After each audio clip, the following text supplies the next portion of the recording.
is not another teen movie.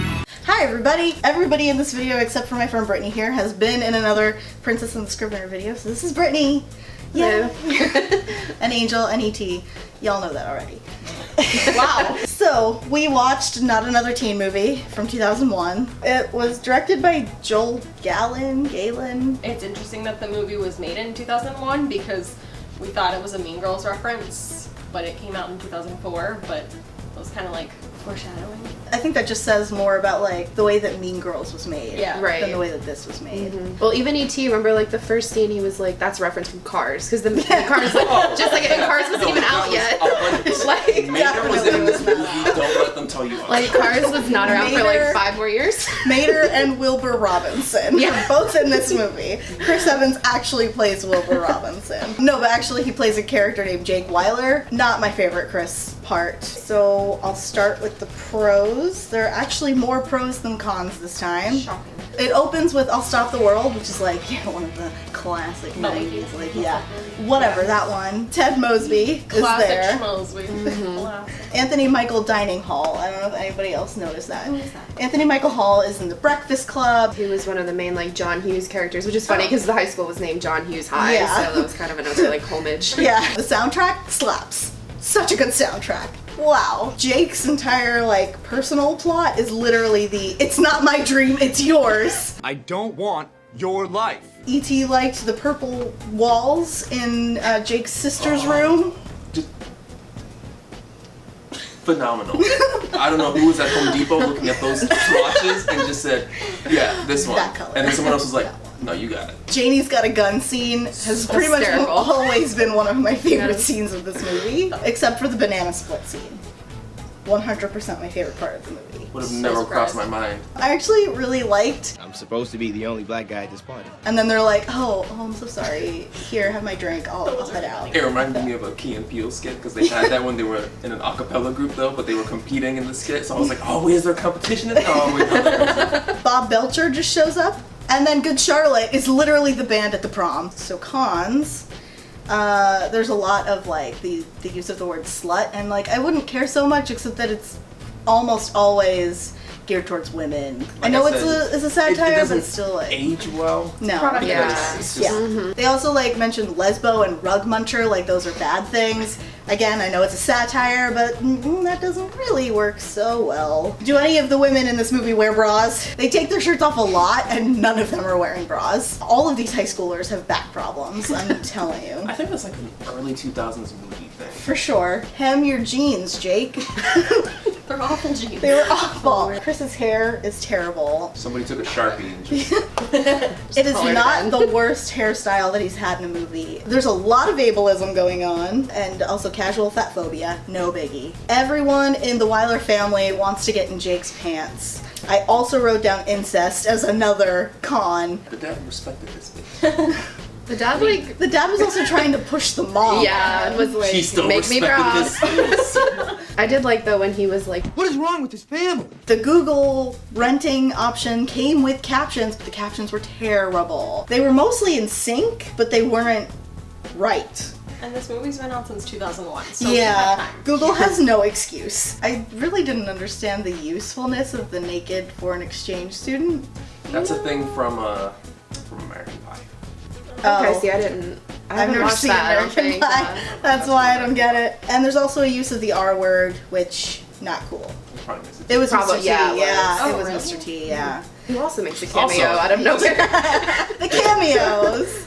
They happen. And we had Molly Ringwald, another cameo. I liked her cameo because she is like intentionally making fun of all of the movies she's been in. It's so meta. The principal, you said, was the principal. Right, from Principal Breakfast Vernon Club. from The Breakfast Club is actually in it. The dad was somebody from one of those movies. From Ferris Bueller. Yeah. That is the dad from Ferris Bueller. Bogey Lowenstein from 10 Things I Hate About You.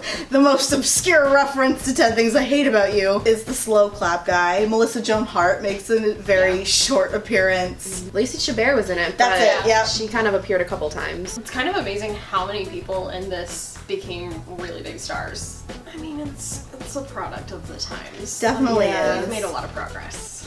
And every time Yeah. you're kind of like, ugh, you have to like Is that just because it's a spoof, or was that just like a really cringy moment? Yeah. Like the whole thing with the 3 guys in the vent over the girl's bathroom. Oh, yeah.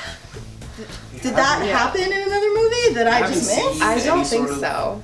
Spoof like that, or I haven't seen it in a while, and just showing it was like, why? It was too much. It was very drawn out too. Yeah. Like it was going on for a minute. Our arbitrary ranking category was whether or not we got the references that this movie was trying to play off of, spoof, make satire on. We were pretty successful at that. No, you guys were really successful because I don't really remember movies after I watch them. I feel like even the ones that you didn't know the movie from, you still got that it was a reference. Okay, but then like You know, the bringing like- on stuff was obvious because it's all cheerleader stuff. True. Yeah, you could I tell was- when they kind of like moved into reference zone, no matter which Yeah. movie it was. I will say also, because we looked up the list of movies beforehand, that I probably wouldn't have known the same amount if we hadn't done that before. Yeah. IMDb score 5.7. Rotten Tomatoes score is 42.5. My score was a 4. It was okay. And my guest scores was an average of 5.3 because nobody could decide where in the middle of the road they were. Had we seen this movie, I had seen most, if not all of it before. All of it. A long time ago. Am I the only one who didn't see it before? I believe it was on at like someone's house that I was at because I remembered certain like parts of it, but not the movie as a whole. I've never seen this, and I haven't seen a lot of the movies that were referenced, but I know enough about pop culture to get the references. Yeah. I think it works now because when I saw this as a kid, completely different movie. Yeah. I can see Completely it. different circumstances. The total score is 57.5, which is higher than the other 2 movies that I've watched so far. It's gotten ahead of the game so far. Because of those Brother Bear sideburns. They held the movie Oh, together. yeah, sure. The total score currently is at 1,992.7 out of a possible 4,160. I don't really know what that is going to mean. I'm just keeping score. The next movie is Cellular. I'm not excited for that one. Yeah, you can jump from the audience reaction here. You said cellular. What was the Bye!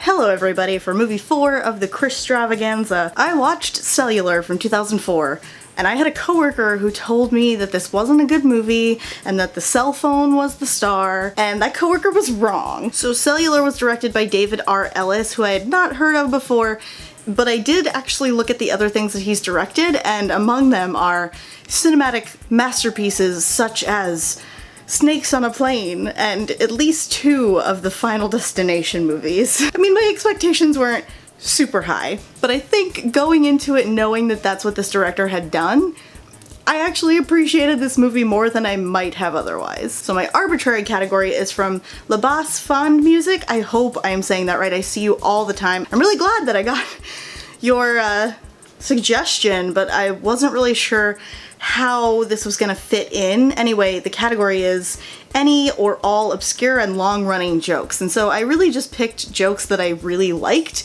or that I thought were like things that people could pick up on 15 years after this movie was made, because it's very much a product of its time. A 10th grade biology teacher is kidnapped in the light of day from her own home and MacGyver's a phone. It calls a Nokia brick of a phone, and that just happens to be Chris Evans' character's phone.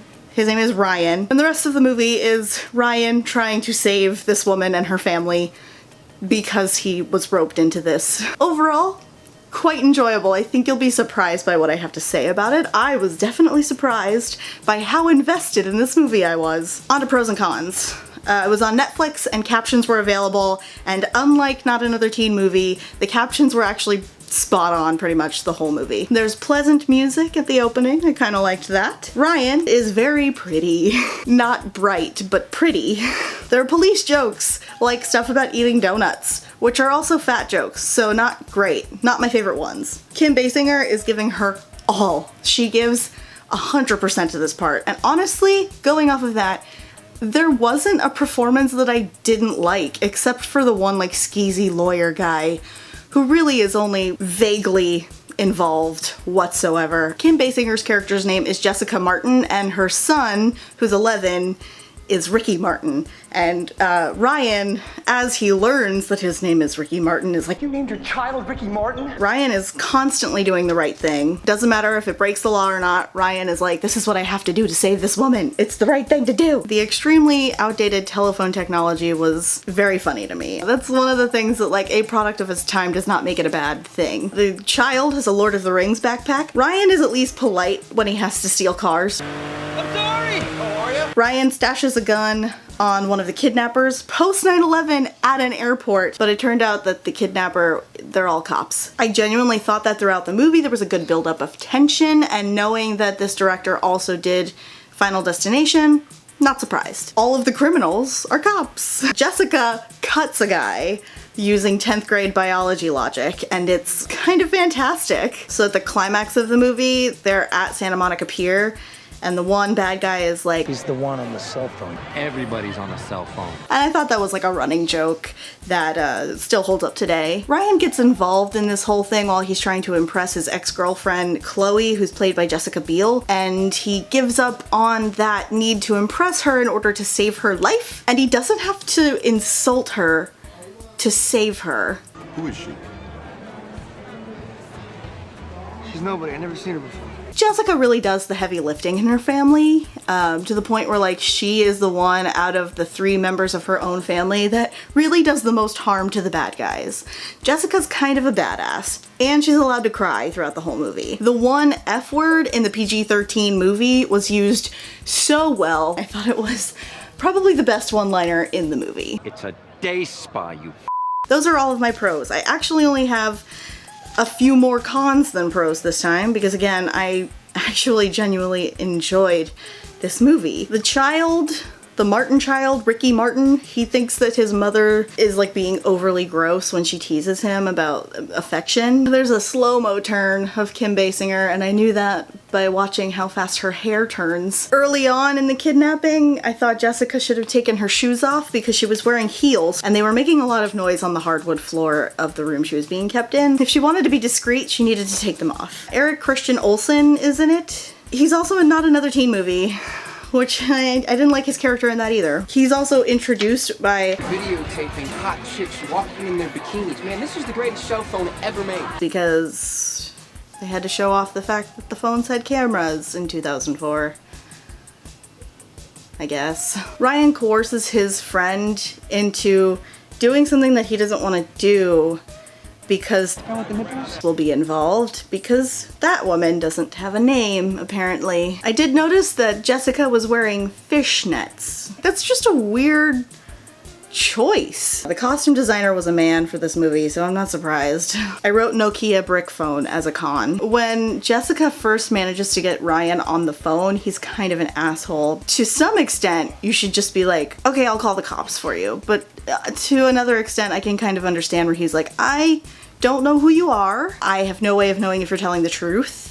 You just called my phone. Ryan tells Jessica, You know, this has been really fun, but now you're wasting my minutes. William H. Macy is a cop in this movie, and that's only a con now for the same reason that watching The Perfect Score now is kind of ironic. There are no police around ever, except at the station. Ryan pulls a damn gun, and nobody calls the cops. There are like a few car chase scenes where Ryan is clearly going over the speed limit and causes many accidents, and there's never a cop on the road when he needs one, or when one should be like pulling him over and arresting him, probably. Jessica's lipstick is perfect throughout this entire movie. It is never smudged once. William H. Macy goes to Jessica's house, but never asks the woman who answers the door that is not Jessica for any form of ID. He just accepts that she's Jessica Martin because she says so.